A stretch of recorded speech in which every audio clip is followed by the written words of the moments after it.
Bismillahirrahmanirrahim. Assalamualaikum warahmatullahi wabarakatuh. Perkenalkan, nama saya Iqbal Fahrul Razi. Saya di sini sebagai perwakilan dari kelompok 3 mata kuliah Manajemen Sumber Daya Insani. Di sini kelompok kami akan menjelaskan mengenai materi tentang rekrutmen sumber daya manusia. Yang dimana dalam hal ini saya sebagai moderator yang akan memandu jalannya diskusi pada kesempatan kali ini sekaligus merangkap menjadi pemateri ke-1 yang akan menjelaskan mengenai pengertian rekrutmen dan sumber-sumber dalam rekrutmen.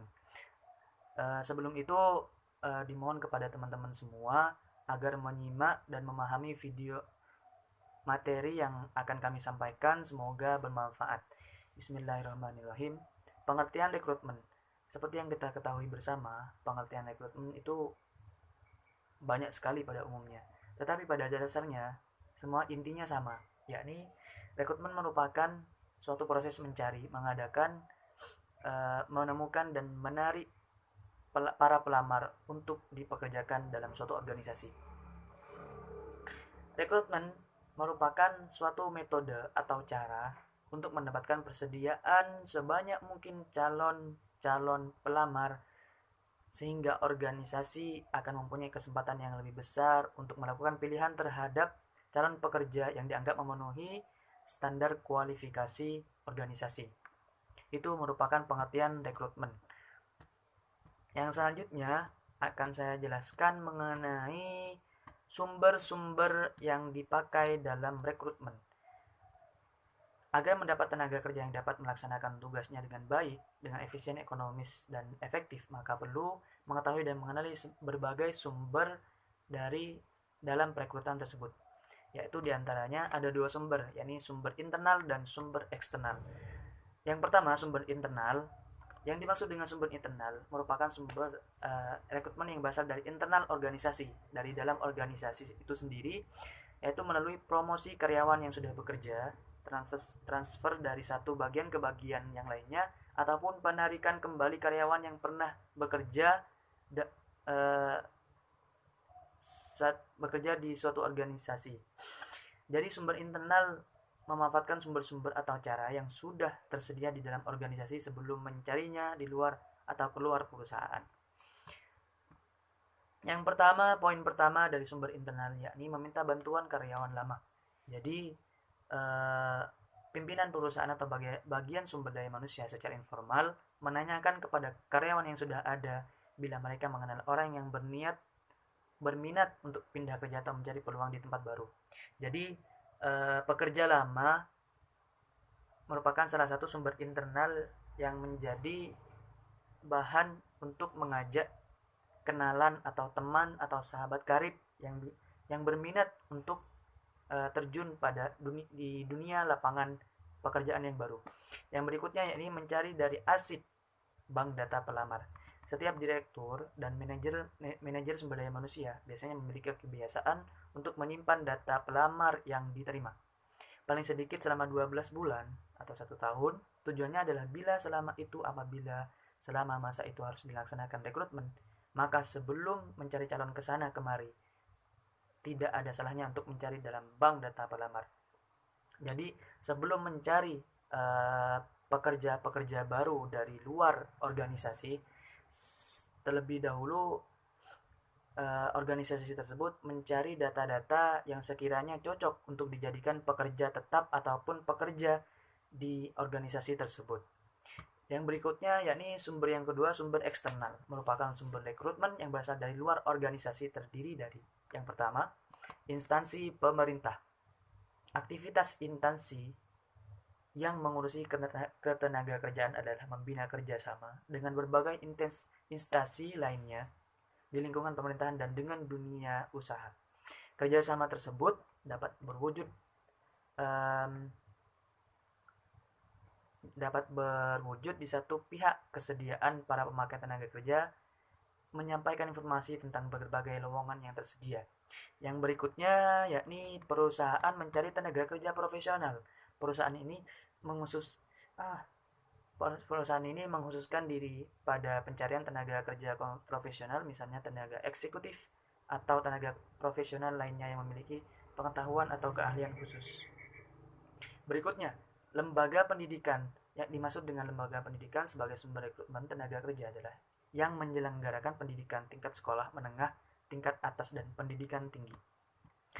Yang berikutnya, pelamar langsung. Salah satu sumber rekrutmen yang selalu dapat dimanfaatkan adalah datangnya para pelamar pekerja ke organisasi. Pelamar langsung ini sering disebut dengan istilah application at the gate. Jadi pelamar langsung datang ke lokasi untuk mendaftarkan diri. Itu termasuk salah satu sumber eksternal.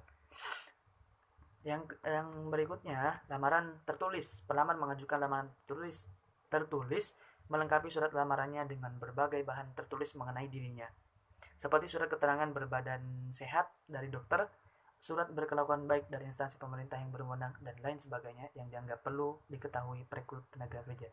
Berikutnya yakni iklan, dan ini adalah poin terakhir dari sumber eksternal sebagai salah satu sumber rekrutmen. Pemasangan iklan merupakan salah satu jalur rekrutmen yang paling sering dan paling banyak digunakan. Iklan dapat dipasang dalam berbagai tempat dan menggunakan berbagai media, baik yang visual atau bersifat audio maupun bersifat audio visual. Mungkin itu saja yang bisa saya jelaskan dan saya paparkan. Kurang lebihnya mohon maaf. Habis ini akan dilanjut dengan pemateri kedua mengenai metode dalam rekrutmen SDM. Kurang lebihnya mohon maaf. Wassalam. Assalamualaikum warahmatullahi wabarakatuh. Perkenalkan, nama saya Setio Mawarani, NIM 165. Di sini saya akan menjelaskan materi mengenai metode dalam rekrutmen sumber daya manusia.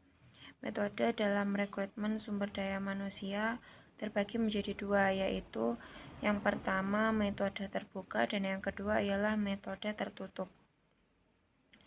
Langsung saja, yang pertama ialah metode terbuka, yaitu metode rekrutmen karyawan baru yang diinformasikan secara luas dengan cara memasang iklan pada media massa, cetak, elektronik.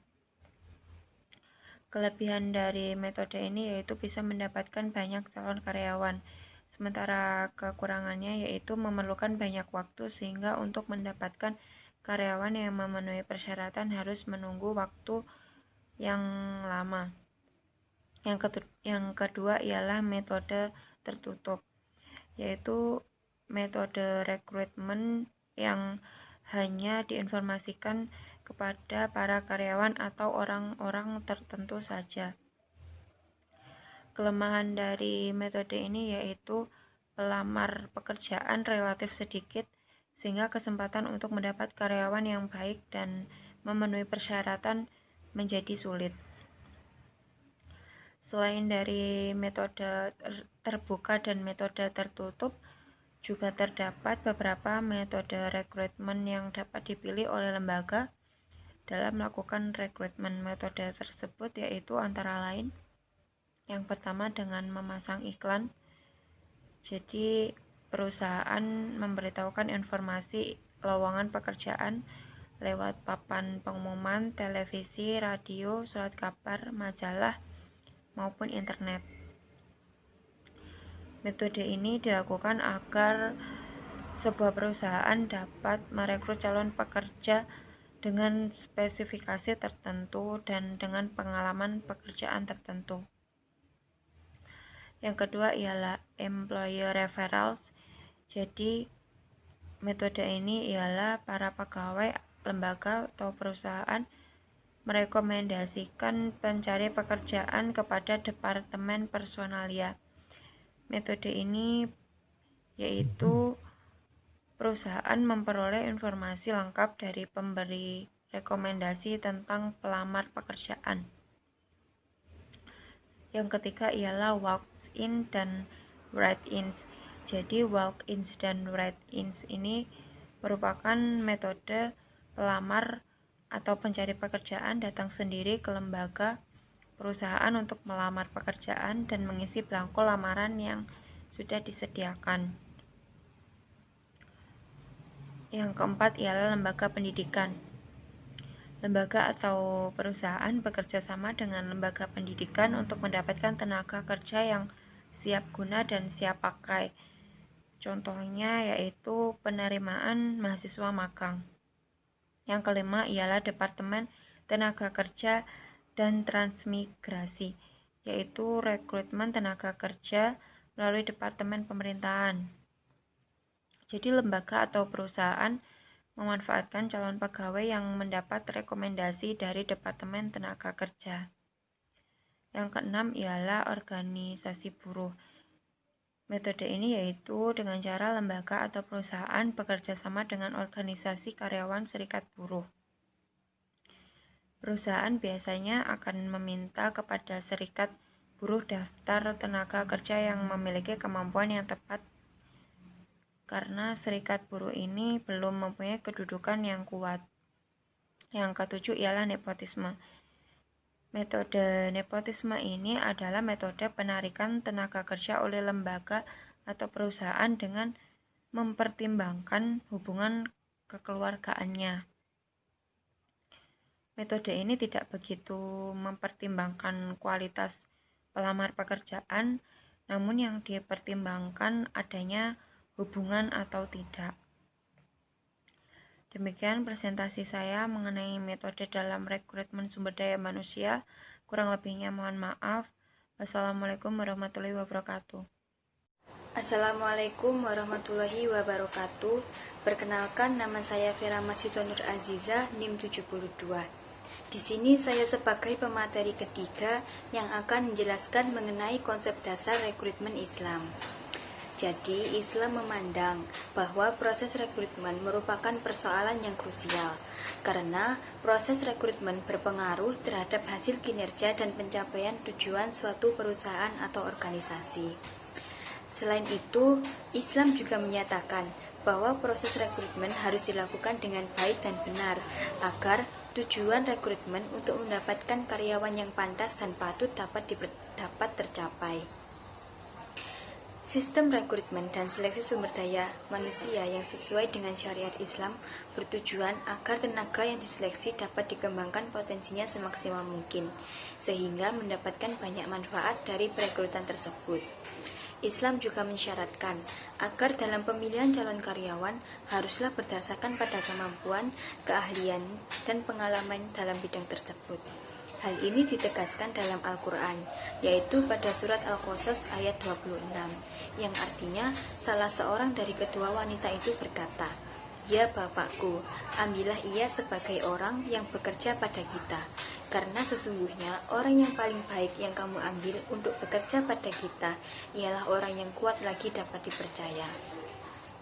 Makna kuat dalam ayat di atas berimplikasi pada makna keterampilan dan kualifikasi, serta kompetensi dan kemampuan untuk memahami prinsip-prinsip agama dan kekuatan untuk mengaplikasikannya.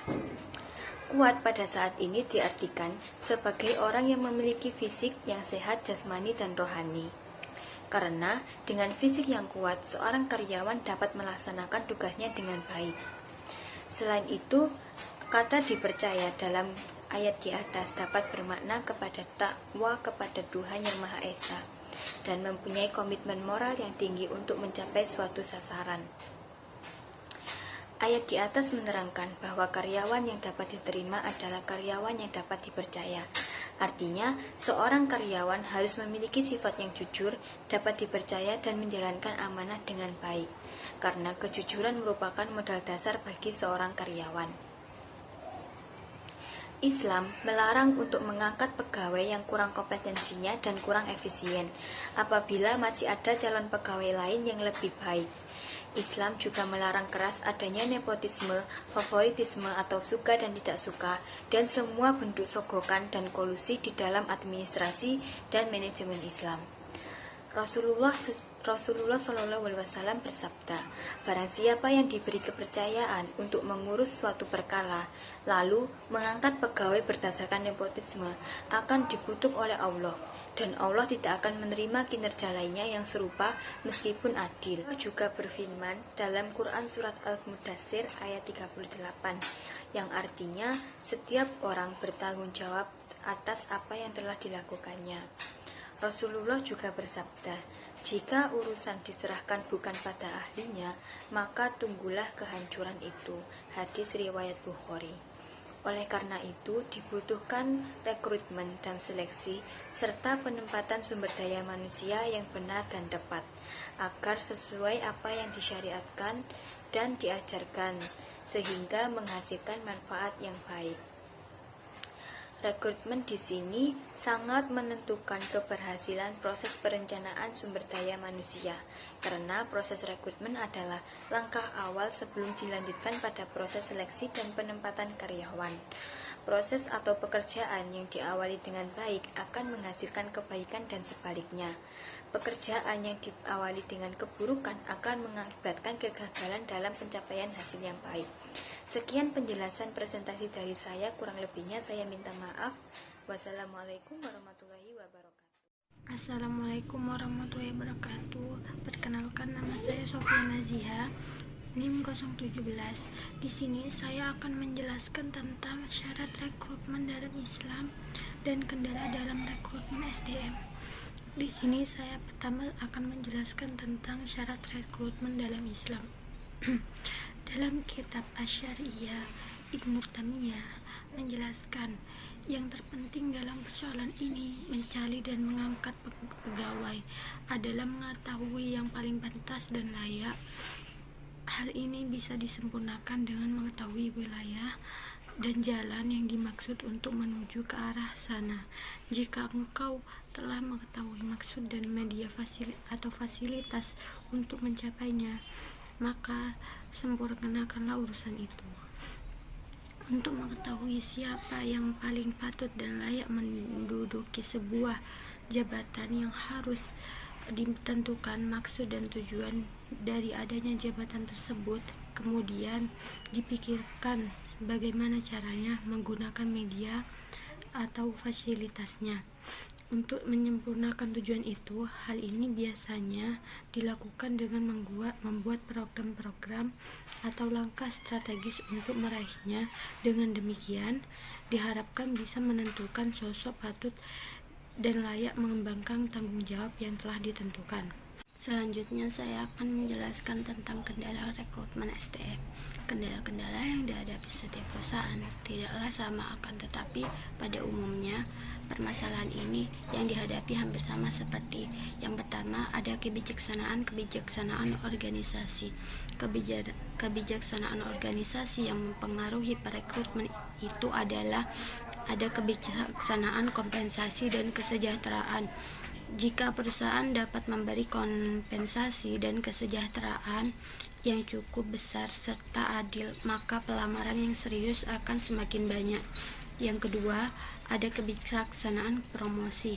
Apabila kesempatan untuk promosi diberikan cukup luas, maka pelamaran yang serius semakin banyak. Sebaliknya, jika kesempatan untuk promosi sangat terbatas, maka pelamaran akan semakin sedikit. Yang ketiga, ada kebijaksanaan status karyawan. Jika status karyawan menjadi karyawan tetap, maka pelamaran semakin banyak. Tetapi, jika status karyawan honorer, maka pelamaran akan semakin sedikit. Yang terakhir, ada kebijaksanaan sumber tenaga kerja. Jika tenaga kerja akan diterima hanya bersumber dari tenaga kerja lokal, maka pelamaran yang serius akan semakin sedikit. Tetapi sebaliknya, bila tenaga kerja yang akan diterima bersumber dari seluruh Nusantara, maka pelamaran akan semakin banyak. Yang kedua, ada persyaratan jabatan. Semakin banyak persyaratan yang harus dimiliki pelamar, maka pelamar akan menjadi sedikit. Sebaliknya, jika sejumlah persyaratannya sedikit, maka persyaratannya akan semakin banyak. Selanjutnya, ada metode pelaksanaan perekrutmen. Semakin terbuka perekrutmen, maka pelamaran akan semakin banyak. Sebaliknya, apabila perekrutmennya semakin tertutup, maka pelamarannya semakin sedikit. Selanjutnya, ada kondisi pasar tenaga kerja. Semakin besar penawaran tenaga kerja, maka akan semakin banyak pula pelamaran yang serius. Tetapi sebaliknya, jika penawaran tenaga sedikit, maka pelamaran juga akan semakin sedikit. Selanjutnya ada soliditas perusahaan. Nah, solidaritas perusahaan ini dapat diartikan sebagai besarnya kepercayaan masyarakat terhadap perusahaan. Misalnya, besarnya perusahaan tersebut. Jika solidaritas perusahaan besar, maka pelamaran akan semakin banyak. Sebaliknya, jika solidaritas perusahaan rendah, maka pelamarannya akan semakin sedikit. Dan yang terakhir, ada kondisi-kondisi lingkungan eksternal. Jika kondisi perekonomian tumbuh dengan cepat dan saingannya juga banyak, maka pelamarannya akan sedikit. Tetapi jika tingkat pertumbuhan perekonomian kecil, maka pelamarannya akan semakin banyak. Mungkin hanya itu yang saya bisa jelaskan. Kurang lebihnya mohon maaf. Wassalamualaikum warahmatullahi wabarakatuh.